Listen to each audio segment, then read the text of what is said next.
I think I read The Fly. I didn't actually watch the movie, but I've seen like bits of it, and I Mhm. let me tell you, his portrayal pretty spot on. I say because just me being me, like just being fascinated with space, and just prehistory and stuff like that. Another thing I kind of get really interested to is I like encyclopedic knowledge of like fake things. So can I reiterate? So like, for example, in 2006 there was a documentary that came. It wasn't. I think it was a document. We can classify it a documentary, but it was a fake documentary. Oh, mockumentary. It wasn't a mockumentary. Oh, really? It's just essentially it was called Alien Planet. Great show. I got it on DVD for Easter one year, and I about lost my mind because I remember when it aired, I was out of town. I wanted to see it so fucking bad. Oh, is this one of those things where they do like a 3D like a rendering of what it would look like? Yeah, like basically all it was is that they do a fake voyage to a planet called Darwin 4. Okay. Like essentially, like I said, it's quote unquote a fake planet. It's based off of a book written years ago. I forget the author's name, but pretty much he created an alien world on this fictional planet, and basically this planet, like, on it, it's so crazy. The planet itself doesn't have a lot of water, as the way it's described. Like I said, again, this is all like fake theorized stuff, but essentially, it creates this fake voyage to this planet, and the space probe that we launched to it. I think it's called the Von Braun. They called it, named after Werner von Braun, the scientist that the Americans commandeered after World War II Hmm. to help with the space program. One of our post-war acquisitions that I think Yes, needed to happen. but at the same time, he probably had certain viewpoints that are definitely not kosher. Yeah, If I'm being, yeah, if we're being flat out, guys, he's a Nazi scientist. We're not going to beat around the bush anyway. But I yeah. digress. So they launched these two probes called Ike and Leo. Ike was named after Sir Isaac Newton, and then Leo was named after Leonardo da Vinci. And basically, these two probes go to this planet to observe the alien life that lives on it. So essentially, the planet itself doesn't have a whole lot of water. In fact, its oceans dried up years ago. But there's underwater springs that allow like forests to pop up, in pockets. Essentially, they're not like the forests we have today, where you have like acres and acres and acres upon forests, whereas these ones just kind of pop up sporadically. Yeah, peppered. Yeah, but if I'm not mistaken, the planet itself, I think it's smaller than Earth. So as a result, the life forms there are actually larger to accommodate because they can accommodate their weight essentially. Like the largest animal on this planet is called the sea strider. It's 7 stories tall. The next one is like 5 stories tall. Pretty much almost all the life there is very supersized. Mm. But just the way they had Sir Sir Stephen Hawking. No, was he not? Yes, he was. No, he turned down knighthood. I take that back. But they had Stephen Hawking on it. Give his 2 cents. Jack Horner, the paleontologist, gave his 2 cents. Michio Kaku, who is I believe is a theoretical physicist, he was on it.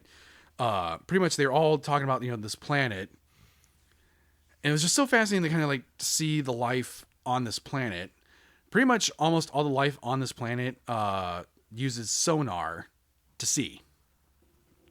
They don't. Oh, lighting conditions.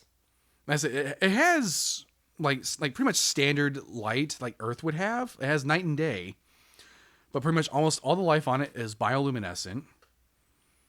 The top predator on this planet was called a skewer, and basically it had a 50-foot long wingspan and was able to intake air, combust it into methane, and use it to propel itself at like 500 miles an hour.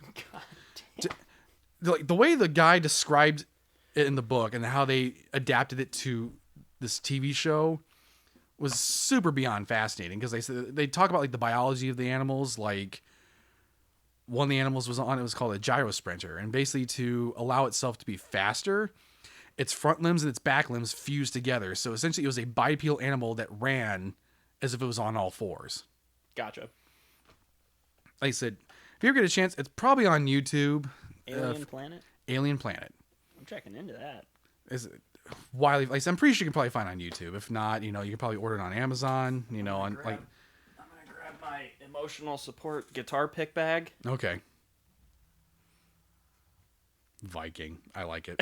It just says Viking on it.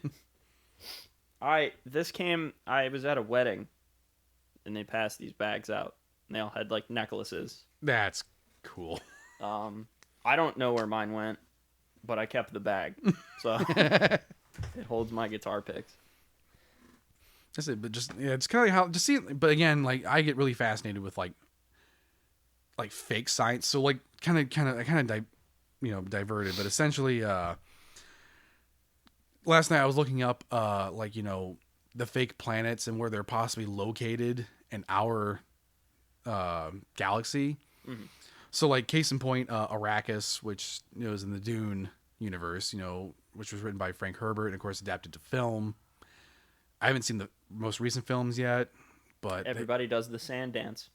I say, but I heard the new ones are great. The 1980 one with Patrick Stewart. Yeah, I do like how they brought up the fact that because of the size of Doom, the planet Arrakis in Dune, you can jump significantly higher.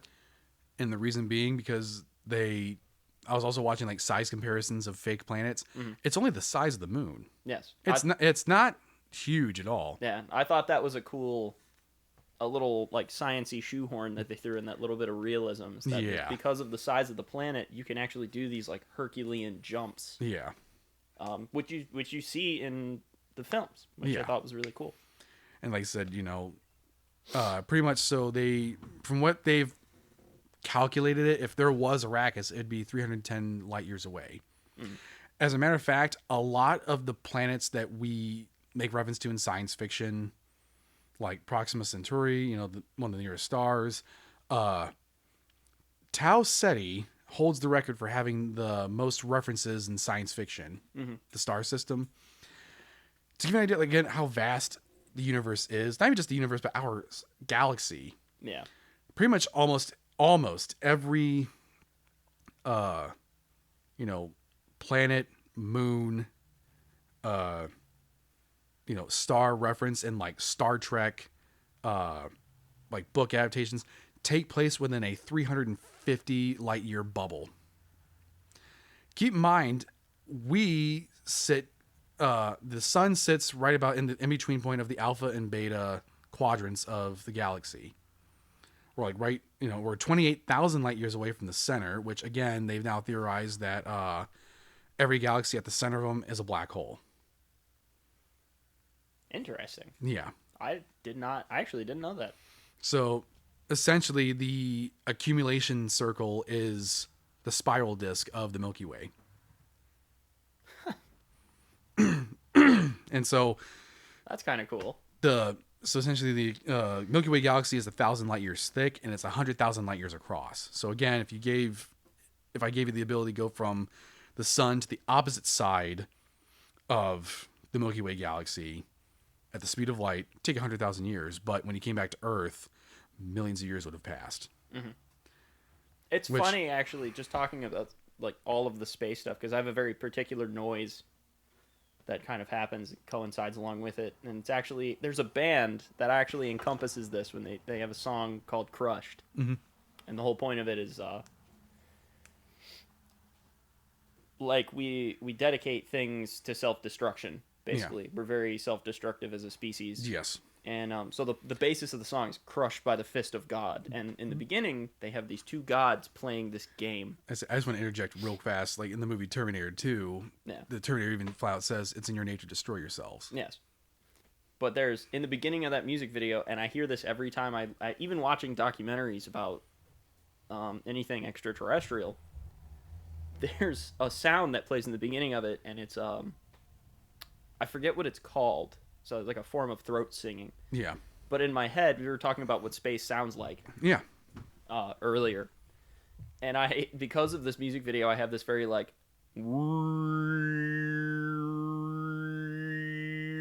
kind of thing that Yeah. happens anytime that I talk about space or anytime Yeah. that I'm watching something. I have that like multi-tonation thing happening.